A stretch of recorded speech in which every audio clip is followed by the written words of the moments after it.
जय हिंद दोस्तों, वंदे मातरम। कर्नाटका में हिजाब विवाद कितना बड़ा विवाद बन चुका है, ये एक किसी से छुपा हुआ नहीं है। अब ऐसे में वहीं पर एक और विवाद जन्म लेता हुआ दिखाई दे रहा है और ये विवाद है खाकी चड्डी को लेकर। जी हाँ, अब ये खाकी चड्डी का संदर्भ किससे है ये मुझे आप लोगों को ज़्यादा समझाने की ज़रूरत नहीं है, तो इसीलिए हम लोग सीधे रुख करते हैं विवाद की तरफ कि भाई आखिर अब हिजाब के बाद ऐसा क्या हुआ कि लोग खाकी चड्डियाँ दान करना शुरू कर दिए और बोल रहे हैं कि भैया हम ही लोग इसका दान करेंगे, जिससे कि जो लोग इसको लेकर इसको जलाने की बात कर रहे हैं उन लोगों की आपूर्ति अच्छे से हो पाए और उनको कहीं से कहीं तक भी कोई कमी का सामना ना करना पड़े। कर्नाटक में चल रहे हिजाब विवाद अभी पूरी तरह से शांत भी नहीं हुआ है और अब राज्य में चड्डी विवाद ने जन्म ले लिया है। कांग्रेस और भाजपा के बीच शुरू हुआ ये चड्डी और निक्कर का विवाद लगातार बढ़ता जा रहा है। आरएसएस और भाजपा के कार्यकर्ता अब तक चड्डी और निक्कर की नई खेप कांग्रेस के नेताओं और कार्यालय में भेज चुके हैं। दरअसल आरएसएस और भाजपा का ये कैंपेन कांग्रेस कार्यकर्ताओं द्वारा आरएसएस की खाकी निक्कर जलाने के बाद शुरू हुआ था।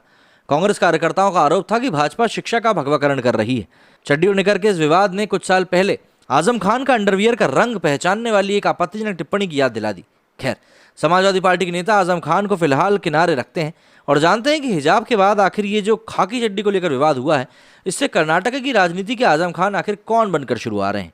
अगर विवाद की बात करें तो बीते हफ्ते कांग्रेस की youth wing national students union of India NSUI के सदस्यों ने कर्नाटका के स्कूली किताबों में कथित भगवाकरण के खिलाफ विरोध प्रदर्शन किया था।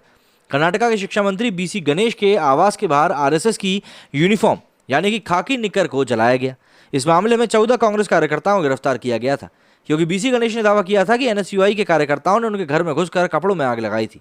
इस मामले पर कांग्रेस नेता सिद्धिरमैया ने कहा था कि भाजपा सरकार ने जबरदस्ती इस मामले को तुल दिया। हम लोगों ने एक निक्कर जलाया था, लेकिन अब हम चड्डी जलाओ अभियान की शुरुआत कर रहे हैं।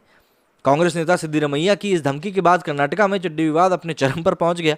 दरअसल सिद्धिरमैया इस मामले में आरएसएस को घसीट लाए थे। उन्होंने कहा था कि आरएसएस में आज तक संघ प्रमुख के पद पर कोई दलित, ओबीसी या फिर अल्पसंख्यक समुदाय का व्यक्ति नहीं बैठा है।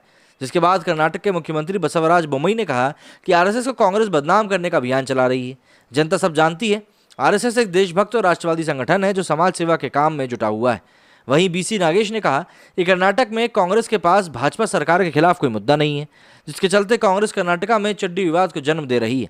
खैर, सारा विवाद स्कूली किताबों में बदलाव से शुरू हुआ था।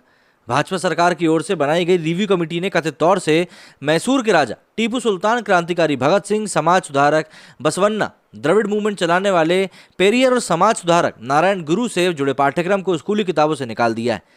साथ ही इस बात का भी आरोप लगाया है कि कवि कुवेंदु के बारे में तथ्यों से भी छेड़खानी करी गई है। हालांकि आरएसएस के संस्थापक केशव बलिराम हेडगेवार के चैप्टर को स्कूली किताबों से जोड़ दिया गया है। स्कूली किताबों के पाठ्यक्रम में हुए इस बदलाव को लेकर सीएम बसवराज बोम्मई का कहना है कि अगर किसी आपत्तिजनक विषय को सामने लाया गया तो उसकी समीक्षा की जाएगी। हम किताबों को फिर से छपवा देंगे। बता दें कि भाजपा का कोर वोट बैंक कहा जाने वाला लिंगायत समुदाय भी पाठ्यक्रम में हुए बदलाव को लेकर भड़का हुआ है। लिंगायत समुदाय का कहना है कि बसवन्ना की शिक्षाओं के साथ छेड़छाड़ करी गई है। वैसे दुनिया भर के नेताओं को जहां जन कल्याण की योजनाओं पर बात करनी चाहिए, वहीं कर्नाटका के नेताओं के बीच चड्डी को लेकर विवाद चरम पर पहुंच चुका है। अंडरवियर को लेकर विवाद अगर किसी विज्ञापन के बाद होता तो समझ में भी आता, लेकिन ये एक नई तरह की राजनीति ही कही जा सकती है।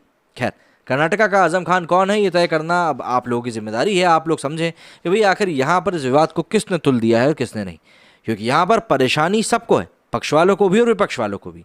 लेकिन परेशानी किससे है और क्यों है और ये कब तक रहेगी, इसको कोई नहीं जानता। मेरी इस वीडियो में फिलहाल इतना ही। जय हिंद, जय भारत।